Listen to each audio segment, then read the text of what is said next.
Good morning, everybody, and welcome to this grab and go session about Doughnut Economics and a new economic approach to design our economies and our societies so we reach economic growth and prosperity, but also social and environmental sustainability. That's the key topic for this session. My name is Maj-Britt Skov, and I'm partner in Doughnut Economics, where I have the responsibility for our socioeconomic analysis and macroeconomic analysis. Today, I have the great pleasure of being together with Jonathan Leonardsen, who is Market Chief for City Development and Climate Adaptation in Sweco, and also Thomas Tranekær, who is Chief Economist in the city of Copenhagen, and also Professor Michael Jacobs from the United University of Sheffield. Welcome again. The program will be as follows. First, Jonathan will introduce us to Doughnut Economics. Just a brief introduction and the 7 guiding principles. And then Michael Jacobs will take over with some reflections from an academic perspective on a new economic approach. And then Thomas Tranekær will take over and tell us about the city of Copenhagen's experience with Doughnut Economics, which is in the very beginning. And then we'll round up with a panel discussion among the 4 of us here, which touch upon the key questions. How can the 7 principles of Doughnut Economics and a new economic approach support the way we design our societies in the future in order to reach economic, social and environmental sustainability at the same time. I'm looking forward to the next 45 minutes together with you and the gentlemen. Enjoy, and now I want to pass over the word to Jonathan.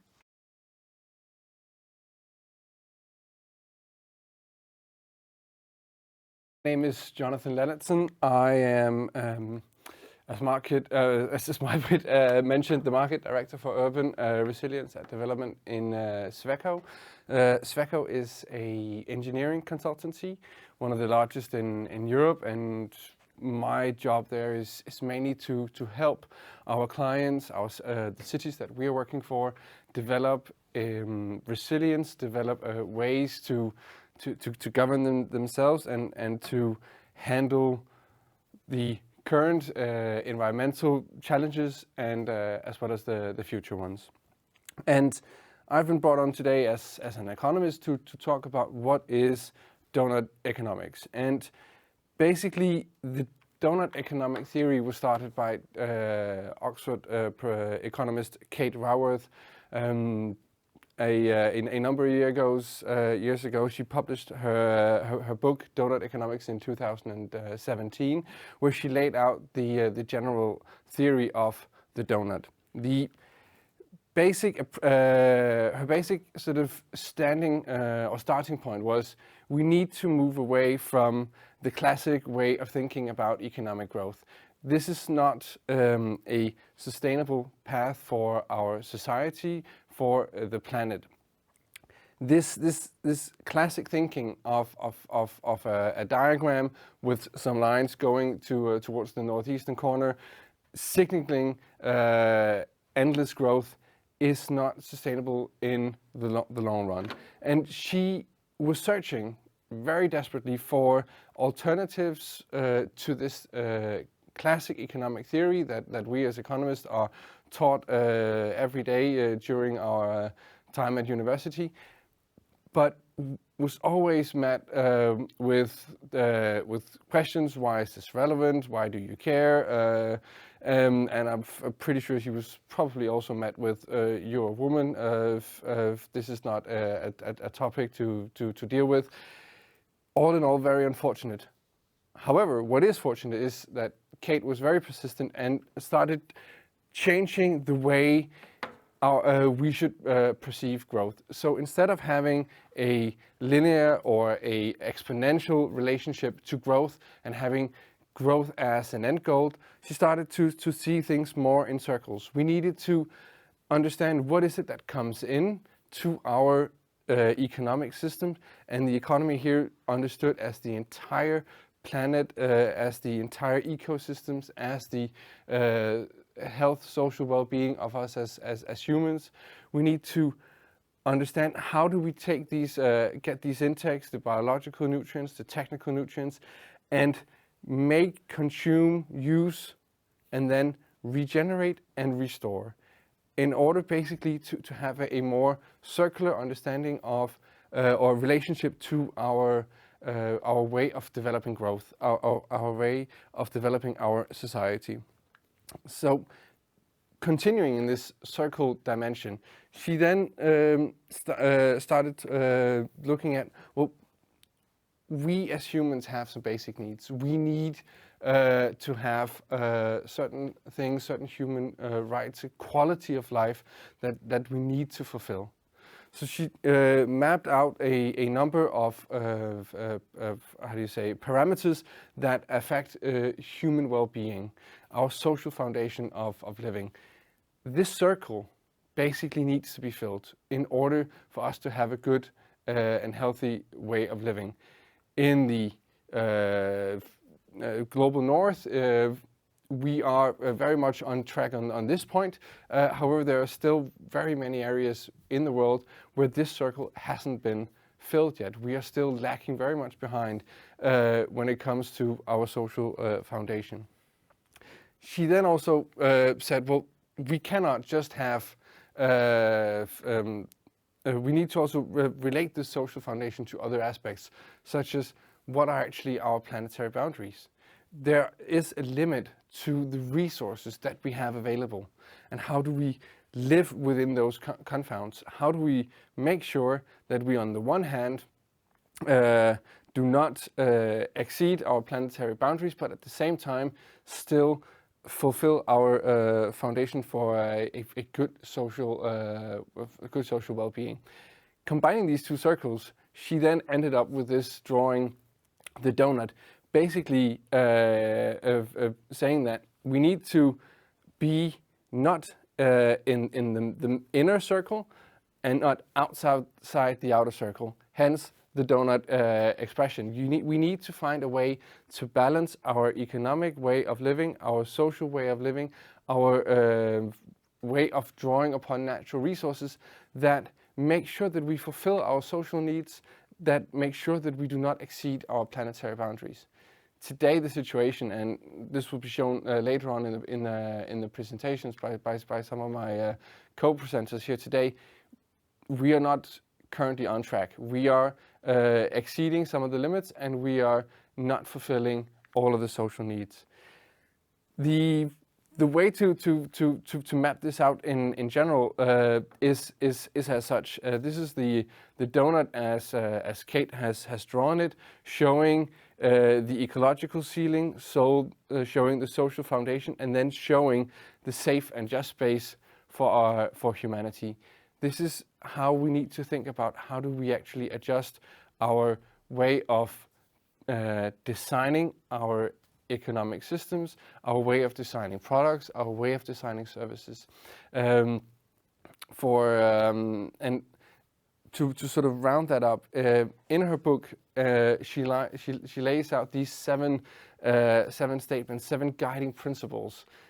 First of all, we need to change the goal. We need to rethink the way that we're talking about, for instance, GDP. This is not an endless hunt for more GDP growth, more GDP growth.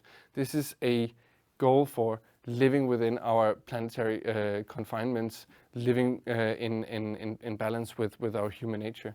We need to see the bigger picture. This is we are as humans dependent on the planet that we live on, the energy that comes all the way from the sun, the natural capital that is created upon the earth, the social, technical, economic capital that we are able to create, and also understand what is then also where does it leave us in the end. We need to nurture our human nature. Stop talking about the economic rational man, start talking about social justice, talking about social systems, leading to number 4, get savvy with systems. We need to work in networks rather than work in product lines that are just one-dimensional. Design to distribute, create to regenerate these circular aspects that I was talking about earlier, and be agnostic about growth. And I think this is probably one of the most important parts today, is going away from thinking that economic growth will just solve all of our problems.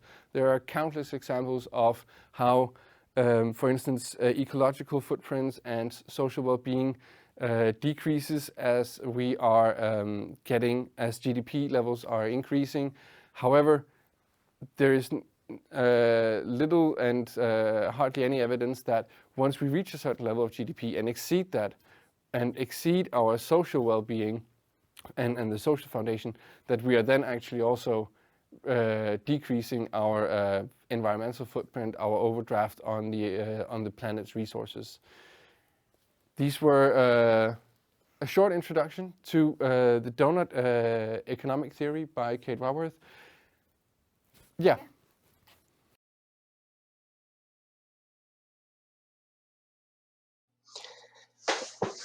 Good morning, everyone.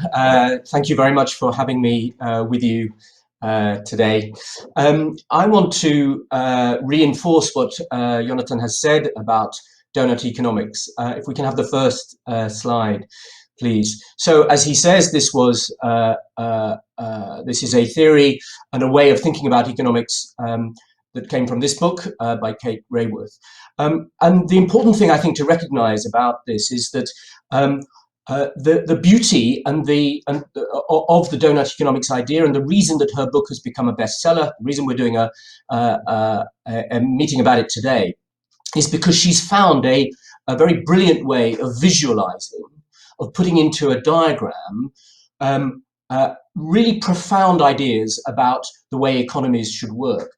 But that the research on which this book was based is not just hers, and it's not simply about a diagram.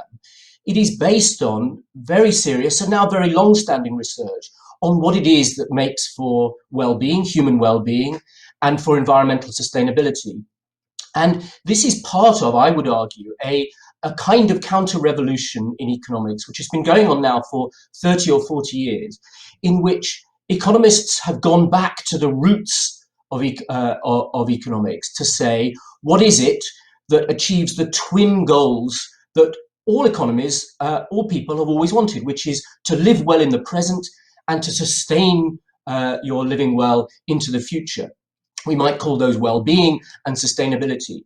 And there's been a huge amount of economic research about the social foundations of well-being and the environmental foundations of sustainability. I have been writing about this as an environmental economist since the early 1990s. Most recently, I was asked by the OECD to bring together some of this economic thinking, and we published a new report, which is there, called Beyond Growth Towards a New Economic Approach, which draws on some of the non-neoclassical, non-standard economics that contributes to this new way of thinking. So I wanted to make the point, really, that Doughnut Economics rests on a very profound history of economic thinking, which is not the mainstream, but which is not simply the invention of one person, and is not simply a diagram. And the crucial, the profound acknowledgement here is that not everything can be measured in money. What economists did when they when neoclassical economics was developed was to try and bring everything into the common metric of money, and that means that you can trade it all off. But what we know is that our societies consist of multiple elements which are not simply measurable by money, and our environmental sustainability is based on the multiple elements of the environment which are simply not measurable by money. And economic growth, which is after all the expansion of the money economy, does not measure our well-being. So the next slide, please. As Jonathan has said, this is the diagram that Kate Raworth put together. And it contains within it not just these two important concepts of the social foundations of living well and the environmental ceiling, the planetary boundaries that we must not cross if we are to live sustainably. But within that, the social and environmental scientific research, which gives us a way of understanding exactly what those social foundations are and that environmental ceiling. And the core concepts embodied in those arrows that you can see there is that beneath a certain level of a variety of social functionings, human societies and human beings don't thrive. We are in one form or another of poverty and a non-thriving form of human life. And beyond the ceiling, that's what she calls the shortfall in the social foundation. And beyond the ceiling of the planetary boundaries, we are in the realms of environmental crisis. The elements that constitute the social foundation are ones that have been brought out of decades of research, and they are also embodied in the Sustainable Development Goals, which were adopted by the United Nations in 2015. So those 12 elements in the social foundation are also the 12 elements that form the core of the Sustainable Development Goals. Next slide, please. And the 9 elements of the environmental ceiling are those which have been developed by the Stockholm Resilience Center with Johan Rockstrom's work, which are the 9 planetary boundaries of the 9 core cycles of biophysical functioning. And as this diagram shows, which has come out of that work from Stockholm, we are exceeding now many of these ceilings, and we are in the danger zone in climate change and other elements. Next slide, please. And we've now gone into not just the conceptualization of this, but the measurement of this, showing how far different countries are either in shortfall on their social foundations or exceeding their environmental ceilings, or both. The University of Leeds in the UK has been trying to measure this, and they've done this now for 150 different countries.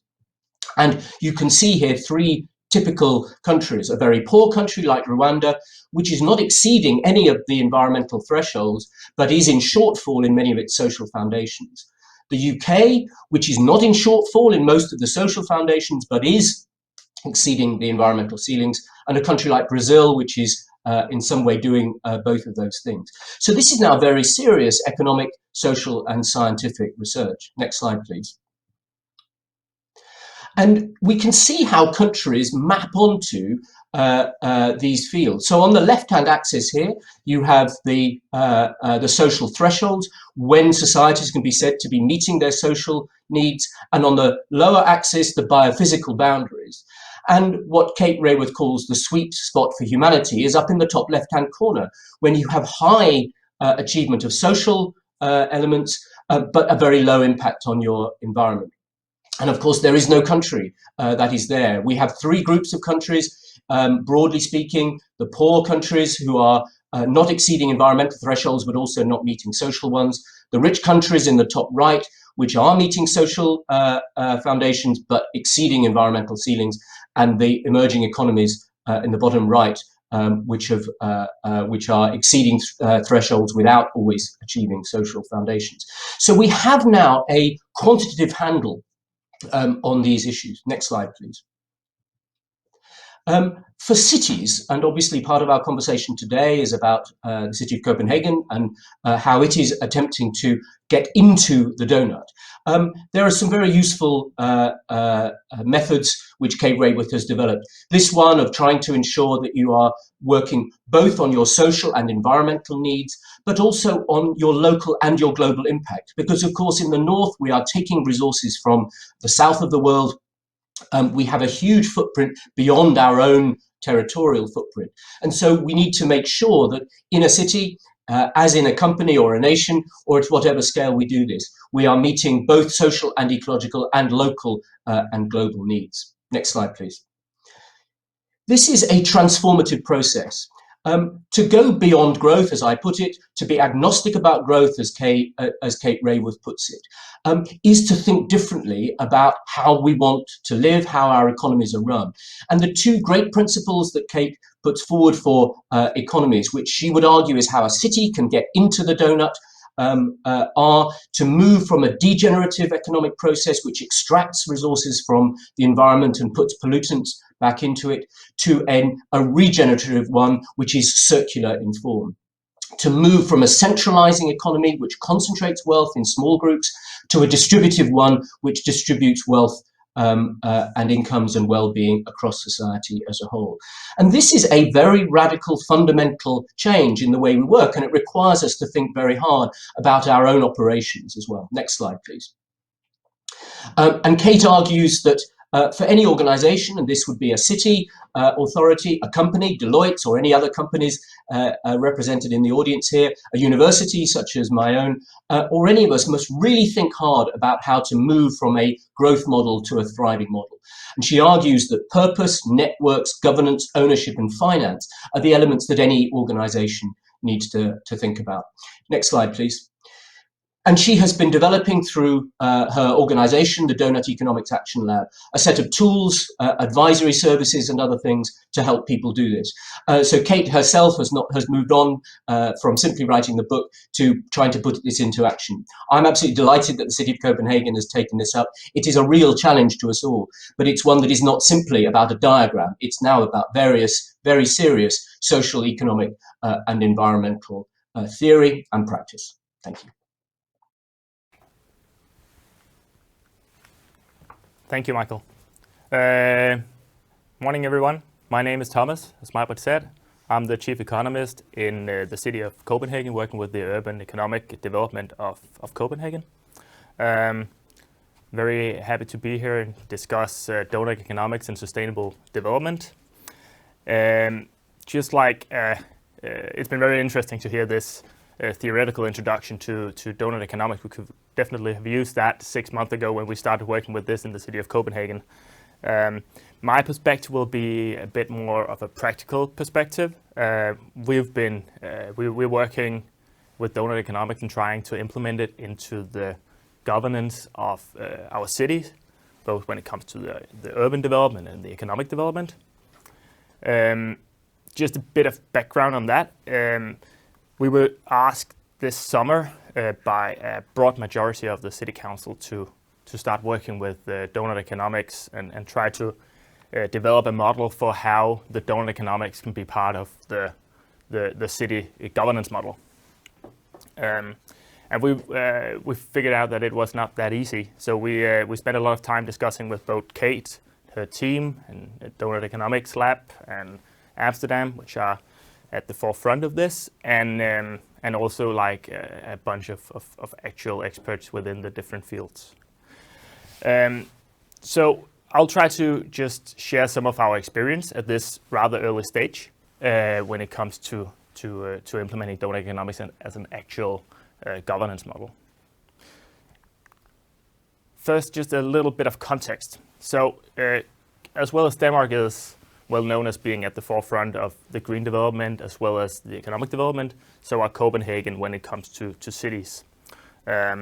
We have in several years been working very ambitiously on the green agenda, and city council have been putting out very ambitious targets.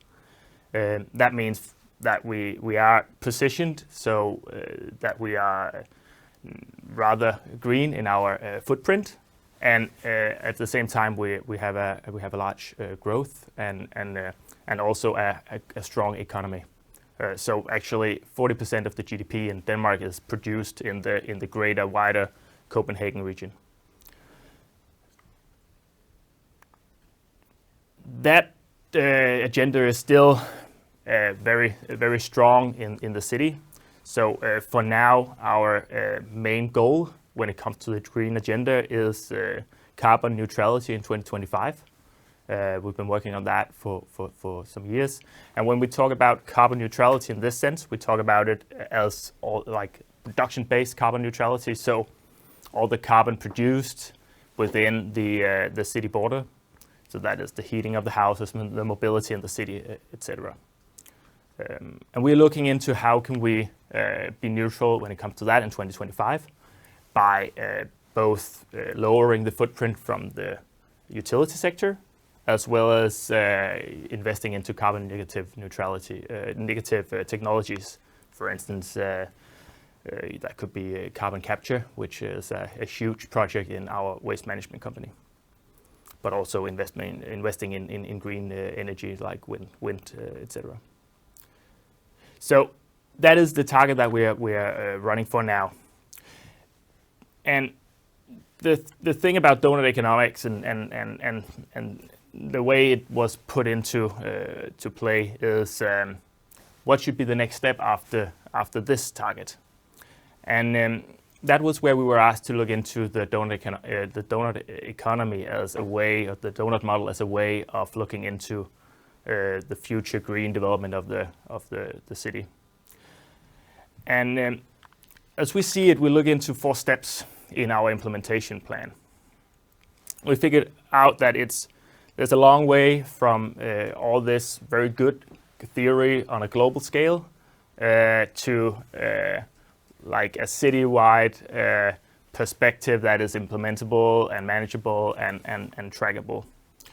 So if we just look at these 4 steps, the first step is the basic. The core of the Doughnut, as was told, is that you need the social needs to achieve the social needs within the planetary boundaries. It's a sound logic that of course you cannot just burn all your assets and grow from that. At some point that stops. So that is the core of the Doughnut. The first step for us was to define which parameters we want the social needs to be and which parameters we want the planetary boundaries to be. And there are some flexibility in that. It needs to be something that is relevant to the city. When it comes to the planetary boundaries, it's rather set. You have the Stockholm Resilience Center parameters that you can use, and we're thinking of using those. And then you have the SDG-based social needs that Kate also pushed forward. However, there is a lot of there should be some discussion in the city, or at least that's our approach, that what are the social needs that's relevant for Western society and a strong economy as in Copenhagen. After defining those parameters, so for instance, do you want health and water and what is the relevant factors for us? After doing that, we need to operationalize it and figure out what is what does it actually mean? So what is health in a Copenhagen context? Or what is jobs and income in a Copenhagen context? So you need to figure out how to actually measure it. What is behind the parameter? And after that, you need to look into, okay, how do you measure it? And which data do you use? And that is a huge step which is not easy. For the planetary boundaries, you can use the parameters and the global boundaries, but you'll need to spend a lot of time taking a per capita approach to figure out what is the city footprint allowed, and also for some of the parameters, you don't have a per capita approach, and you need to figure out other ways to look into that. When it comes to the social needs, it's to a large extent a political discussion. What is the social needs that makes people thrive in Copenhagen? That is basically what the election are for. So it should be a discussion based on the city council's opinions, based on which different parameters could we look into, and what should the target be. So you both need to figure out what is the parameter, how do you want to operationalize it, and what is your ambition. And the fourth point, the fourth step, is how are you using this as a governance model?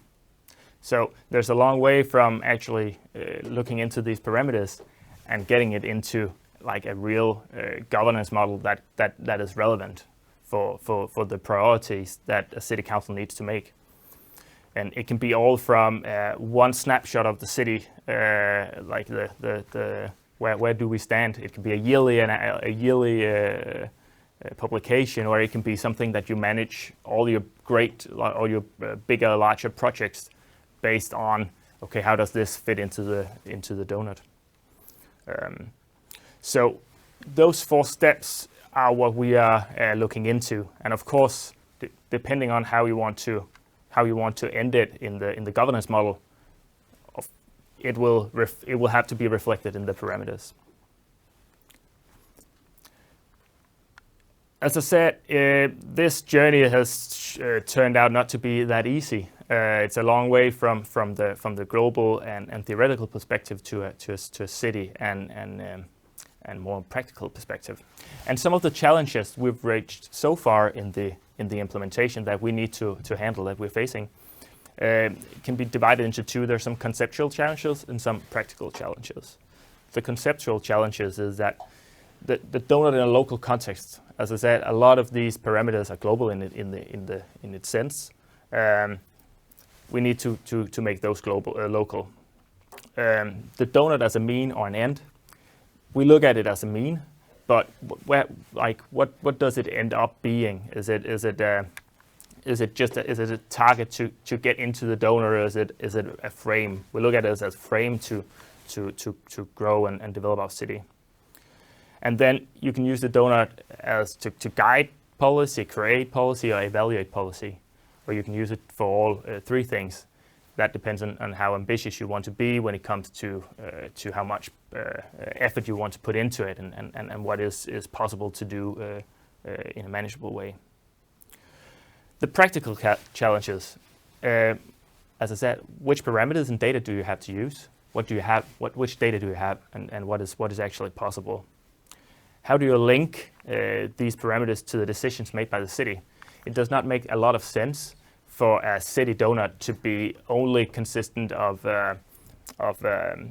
parameters that only can be affected on a national scale. So you need to make it relevant so the city can actually work the way the city has to do.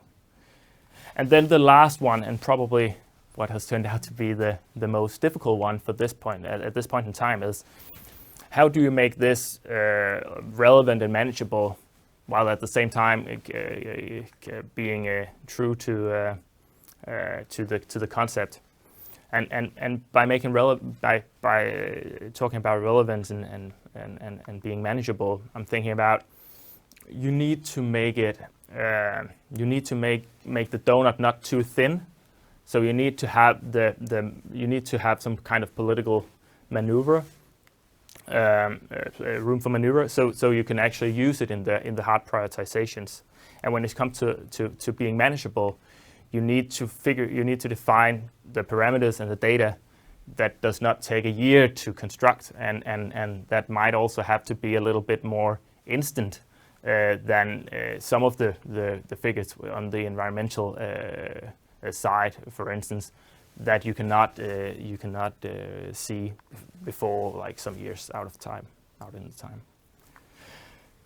So that is where we stand today, trying to drive these solve these challenges together with a lot of smart people.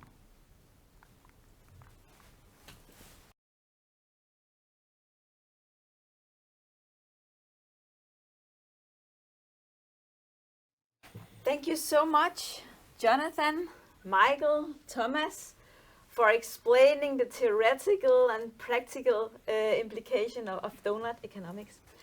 I would like actually to round up this grab and go by asking you some questions. And I think I would actually like to start where Thomas just concluded his presentation by focusing on some of the the key challenges. Thomas, you told us about the key challenges that you have experienced in your work with Doughnut Economics in practice in the city of Copenhagen. Michael, Jonathan, do you have anything to add in terms of what are the challenges if we should design our economies and societies so we reach economic, social, and environmental sustainability at the same time? Well, one of the challenges that I see is definitely that we are currently living in an economic paradigm where we are being held accountable for mainly the economic decisions that we're making. Very good example of this, for instance, is the yearly budget negotiations between the different departments in the different cities when they are deciding what should we spend money on over the next year. It's very much a monetary discussion. However, there's a great example by the city of Oslo that's now included double accounting, where they are now not only negotiating based on the number of money, kroner, the Norwegian crown that they have available within each department, but also the amount of CO2 that they have available for each department. The city of Copenhagen, the city of Oslo has a plan to become CO2 neutral by, I believe it's something like 2030 or similar, meaning that unlike the classic budget, which is growing every year, this budget is actually decreasing every year. And if one department needs to invest in something that's very CO2 heavy, they have to either use up all of their budget on this or start negotiations with other departments based on, well, can we get some of your CO2 budget this year because we need to invest in this project, which is very CO2 heavy. I think that's a very interesting way of handling the challenge on double accounting. Interesting. Do we have other examples from around the world? Michael, do you know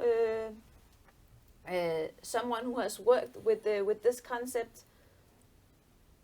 Well, Amsterdam, the city of Amsterdam was the first city, I think, to take up the idea of the donut, and there are some interesting things that Amsterdam is doing. But there are now a number of cities who are working with Kate and her little unit.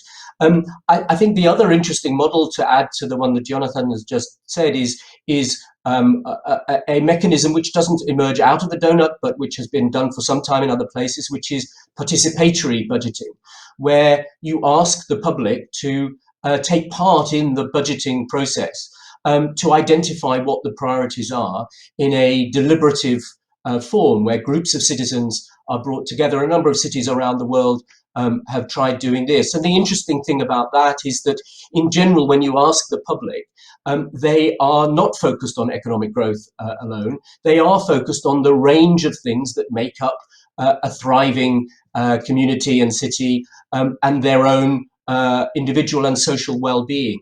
And that's a way then of building public support for the decisions that a city makes.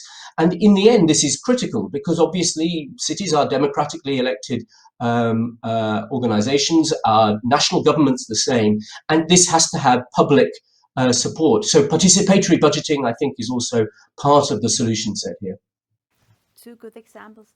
Thomas, have you taken any concrete measures to overcome those challenges, or are you still in the process of finding out what the next step should be? I'll say we're still in the planning phase, but of course we're looking into different scenarios, and I think one of the difficult things when this has to be implemented in a real world city council context is that you need to find the right balance between pushing,